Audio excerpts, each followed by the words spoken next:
Alright everybody, it's me, Player Negative, and today we are going to do a follow-up, part 2 of the Kingdom Hearts timeline. Now, you're probably thinking, oh, you're going to start with Kingdom Hearts 2, right? That's only the most logical step. Well, no, for some stupid reason, they decided to make 2 Game Boy Advance games that take place in between it, and then remake those games for the PS2. So now I have to explain 2 separate games at the same time because they both happen at the exact same point in time for anything to make sense. Good? Good. Let's get into it. The first Kingdom Hearts game is Chain of Memories, which starts from Sora's perspective, which basically starts where we left off with Sora walking down the road until he shows up back at Castle Oblivion. Which I'm surprised he doesn't recognize it because it's the exact same place he showed up at the end of the first game. And this is where I gotta bring back some stuff from the first game. So remember when I said when Sora stabbed himself and went back to his normal form from being a Heartless, that he accidentally created a nobody of him and Kairi's nobody? Yeah, they're relevant to the plot of this. So basically, what happens is Sora ends up at Castle Bastion, and as he walks through the castle deeper and deeper, he not only forgets all of his abilities, but also most of his memories, and part of that is due to Naminé, Kairi's nobody. Now, bear with me here. Why is this random person doing this? Oh, because of Organization 13. Who's Organization 13, you ask? Well, quite simple.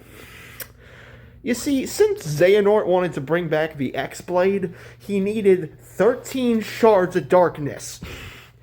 In order to do that, he found 13 random Keyblade wielders and basically split them in two and only took the nobodies of each of these Keyblade wielders, forming Organization 13. Now, I could go into length about a majority of them and how things go, but that's only for the second game from Riku's perspective, so I'm not going to go into that. Now, all of them have different names, but a way to tell if they're all part of Organization 13, they all have an X in their name. Most of them don't really matter, except for one in particular, Axel, and he's probably the most brutal out of the bunch because, by the will of all that is good, he's basically a double agent. In both the games, while Organization 13 argues over what to do with Sora, Axel acts like a double agent, portraying both sides, knocking down the entire group down to 5. And he does this in some pretty brutal ways. Like, I'm not going to get into spoilers for the game's details, and I'm probably going to show you a sliver of footage, but one thing he literally does with the kind of power he has, he just snaps his fingers and causes one of the guys to burst into flames. Like, seriously, I question if they're all able to do something like that, why didn't they do that in a fight against Sora? That would have been, like, the easiest thing in the world. But anyway, that's not important right now, because that's only for the second game that comes after Chain of Memories, because as Sora is wandering through the castle and fighting each member of Organization 13 by playing Yu-Gi-Oh!, because for some reason this game decided to shoehorn cards in, Sora meets Naminé, and Naminé says that he can regain his memories, but he'll forget the events of this entire game, and he'll have to be put in cryostasis. Good? Good. And this is where we're going to have to go to the next game, which took place at the same time with Chain of Memories, but it happened after Sora was incapacitated, but right before Axel betrayed the rest of Organization 13. Next up is the second half of Chain of Memories I gotta explain, where basically Riku walks into the dungeon after Sora incapacitated himself, but right before Organization 13 started getting betrayed on both sides by Axel. Riku. As Riku and Mickey Mouse, yes, Mickey Mouse, did I stutter? Wander through the area, but because Organization 13 wasn't using Naminé on Riku, he doesn't lose any of his memories. It isn't until he ends up fighting a clone of himself and then defeating Xehanort, why Xehanort tells him that he has a fraction of his darkness in him, and he can use that anytime he wants, even in death, because since you guys killed his Heartless in the second game and killed his Nobody in the first game, the original person is being recreated, which he basically planned from the start. Alright, you good now? Alright. Now let's get to the game about Roxas, which is called, finally, without any delay, Kingdom Hearts 2. Yup, it only took us one entire game that no one gave a dang about, but we have it. And instead of playing as Sora, we play as Riku. Sora's Nobody, but also technically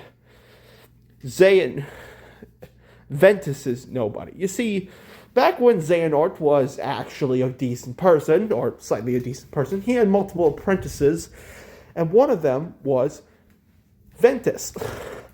However, Ventus didn't rely on the darkness on his heart in a trap that Xehanort planted for him to rely on that sort of power, so out of disappointment, he used his Keyblade to split him into two pieces and absorb the darkness from his body, nearly killing him. However, Sora, without understanding any of this crap, mends his heart just by existing. And now a fraction of Ventus's heart exists inside Sora, and that's why Roxas looks like Ventus despite the two having no connection whatsoever.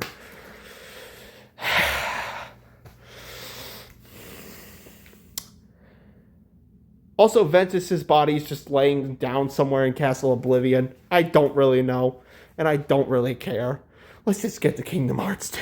Of course, I can't talk about Kingdom Hearts 2 because, again, there is another game, 236 days. I might get the number wrong, but basically, this is Roxas's origin story.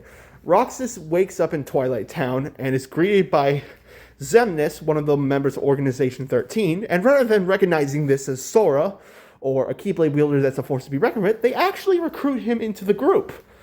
And he sees no problem with it.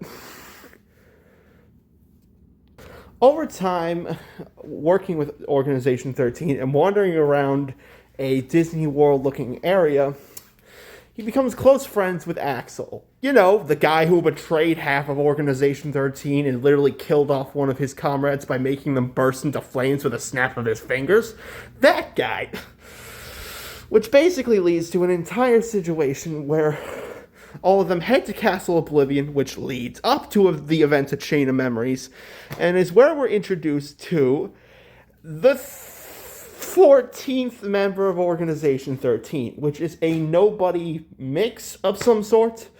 Okay, so let me explain. So Organization 13 wanted to use Sora, or Roxas, because of the power and potential that they had with the darkness.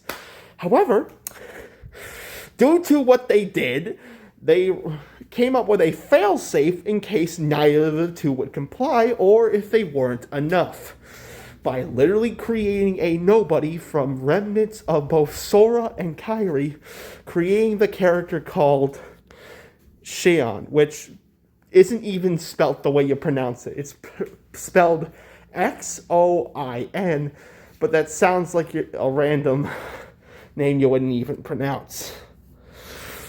Anyways. However, later on, due to the betrayal of multiple members of Organization 13, Xemnas captures Xion and is forced to fight Roxas. Now, because they both possess Sora's memories, and because only one of them needs to be killed for Sora's memories and body to be restored, a fight ensues, and Roxas wins. I also might add that they use the exact same kind of Keyblade as Sora, which, you know, that should have been a big red flag not to bring the guy onto your team, but I digress. Eventually, Riku finds Roxas and wants to send him back so Sora can be whole again, but Roxas is not complying, so he does the most logical thing in the world. Throws him into the freaking Matrix.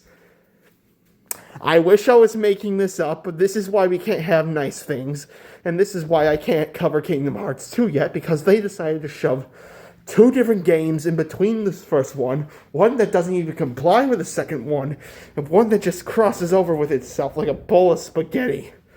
And that's where we need to get into the Kingdom Hearts game called Is Finally Kingdom Hearts 2. Sora Roxas is stuck inside of the computer simulation so far. And for most of the time, he has none of his memories and is just going through the motions of a basic summer vacation, because for some reason it is summer in that area, and he's just minding his own business, going about his day.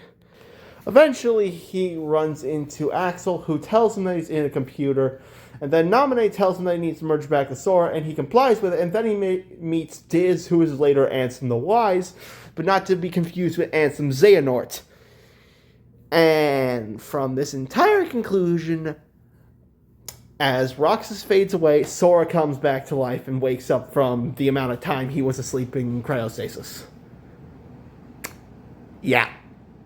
I told you this game series didn't make any sense. To the point where even Roxas was aware of it, because he kept on asking questions and didn't even know what was going on. And neither do we. Eventually, Sora wakes up, visits a bunch of new Disney worlds, runs into the wizard Diz, or Yensen, I think his name is Yensen, who gives him a new outfit, some buffs, and they head out across different areas. From there, they fight an entire set of Heartless and an entire army, and Goofy dies. You heard me. Goofy dies. Not cartoony, like off a cliff. No. His head gets bashed in by a rock. I kind of wish it would have been more emotional. Mickey Mouse was the one who got hit, but you know how it is. We can't hit the poster boy, now can we? Eventually, all this, for some reason, this all devolves into Axel kidnapping Kairi to get Roxas back. But then, in this situation, he decides to sacrifice himself to send Sora through a portal to attack the other members of Organization 13, which he eventually succeeds in doing, which is where he meets Diz, the guy from before who got Roxas out of the computer, who turns out to be Ansem the Wise. Not to be confused with the Ansem from Kingdom Hearts 1, because that was actually Xehanort's apprentice who took his name when he became a Heartless and a nobody. Alright, you keeping up? Because I sure as heck ain't, but I'm just gonna keep going with it. Diz then explains the whole situation with what's going on. Ansem explains the whole situation of what's going on.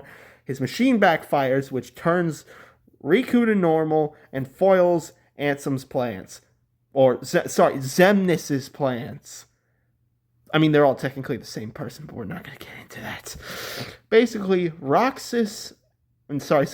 Sora and Riku are both duke it out against Xemnas, and they eventually win the fight, leading to the events of the next game. They all end up on Destiny Island, and basically it's explained away the whole situation with Roxas and Naminé. So remember that part where Sora stabbed himself through the chest? Well, apparently, here's how it worked without breaking the rules of how a Heartless and a Nobody works. So, bear with me here, because this is going to be a lot. When Sora stabbed himself, he created a Heartless, which became his normal form, and also a nobody named Roxas. However, Kairi's heart merged with Sora's body, creating Naminé, which created the nobody. So essentially, the game decided, hey, screw it, let's shuffle a bunch of hearts around. Which, honestly, is just, the most confusing plot point. And I can't tell you the amount of time. How do you have 3 hearts inside of one body, and how did that only create 2 nobodies and no Heartless? Somebody please make it make sense. You think all is well until 2 different things happen. Number 1, a random letter for Sora washes up on sea. And also, Goofy came back to life. That's good, ain't it? Huh? You're glad I'm back, right? You're glad I'm back. Did you show up to my funeral? Did Maxie show up to my funeral?